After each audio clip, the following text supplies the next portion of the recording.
It's just a short video on my Autometer dual gauge A-pillar and the two Banks iDash super gauges. I did not get the data monster gauge, which records a lot of data. This here will record a little bit of data, but it's only a minimum maximum. That's the only thing you get out of this. You can do up to 8 perimeters per page. You can do up to 5 pages. So you could technically have 16 perimeters up at once on these two gauges combined. And then you can have 5 pages that you can scroll through. Scrolling is simple. Just hold down the left button and it will scroll into the next page. Now this has some done pages on it. Now you can go in and change these. I'm going to go back to, well, actually we'll stay at this one right here. You can change the gauge layout. Just hit the right button. You can go from 2 gauges. Actually, I think you can, let's see. Yeah, you can go from 2 gauges to 8 gauges. You got your gauge selection. And in this one here, what you would do is select which gauge that you, of the ones that are on the screen that you want to change. In this case, field 1 is RPM. So now we can drop down to the category, or go into the category here. I can choose from air density. You have all kinds of choices in here that you can pick. You can go down to diagnostics, but that would be basically if you're running diagnostics on the vehicle. Emissions, you can monitor the catalyst, EGR, evaporator system, the fuel system, misfire, oxygen sensor. You got your engine performance air. You got your absolute throttle position, cubic feet per minute ambient, cubic feet per minute engine, throttle command, throttle position, relative. You got your engine performance fuel. There's your air fuel ratio commanded, air fuel ratio air, engine exhaust flow rate, your fuel closed loop status, fuel tank level, long-term fuel trim,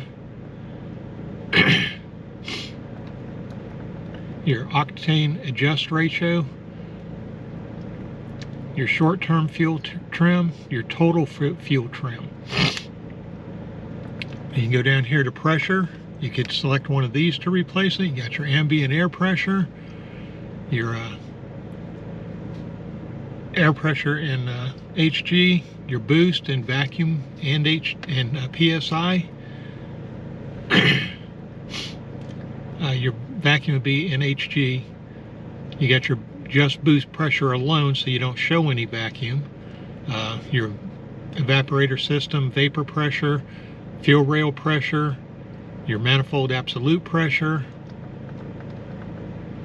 Just all kinds of different data points that you can pick. You got speed and velocity, which is basically your engine RPM, engine response rate, and your vehicle speed. Then you got temperatures. You got your ambient air temp, catalyst temp, your delta temperature, engine coolant temp, intake air temp, sensor 1, sensor 2. Got your just intake air temp by itself, and manifold air temp, which would basically be your sensor 1, sensor 2s. You have transmission. You can, in this, on the Fords, you can select what gear you're in, so it'll monitor which gear the transmission is in for the automatic. Transgear commanded, and transmission slip it will record or let you know. And you have your voltage, your B-bus battery voltage, your ECU battery voltage, your O2 bank 1 sensor 2 voltage, wideband O2 current bank 1, and oops, I just selected that gauge. I didn't mean to do that.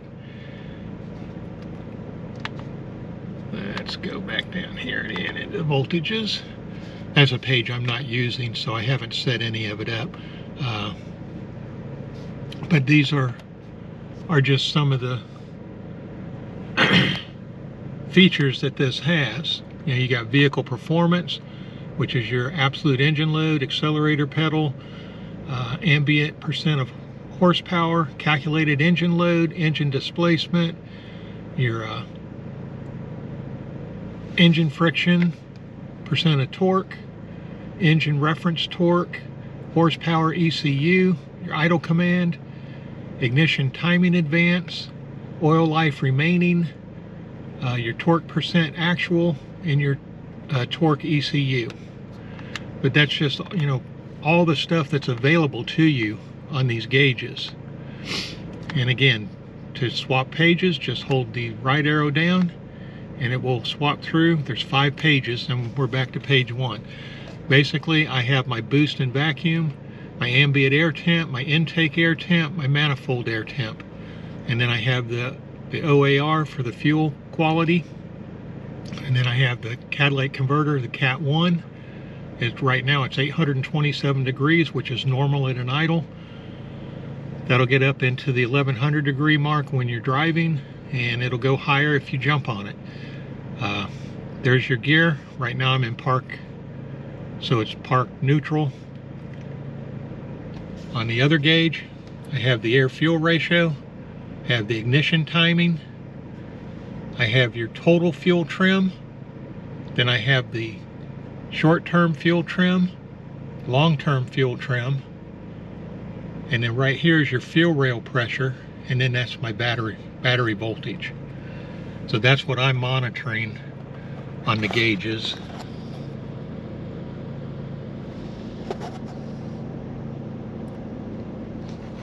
But this here is basically kind of close to an eye view. I mean, it's obviously, I'm holding the camera just in front of me, but you know, these are really nice in the car and they work very well. Highly suggest the Autometer dual gauge A-pillar. They do a single pod, a dual pod, and they also have a triple pod. I think a triple pod might be getting a little crowded, but it also retains your speaker in the A-pillar, so you don't lose that. So it's still there. But the dual gauge pod is super, and with these Banks gauges with so many parameters that you can monitor, it makes just an awesome little outfit. I hope you enjoy the video.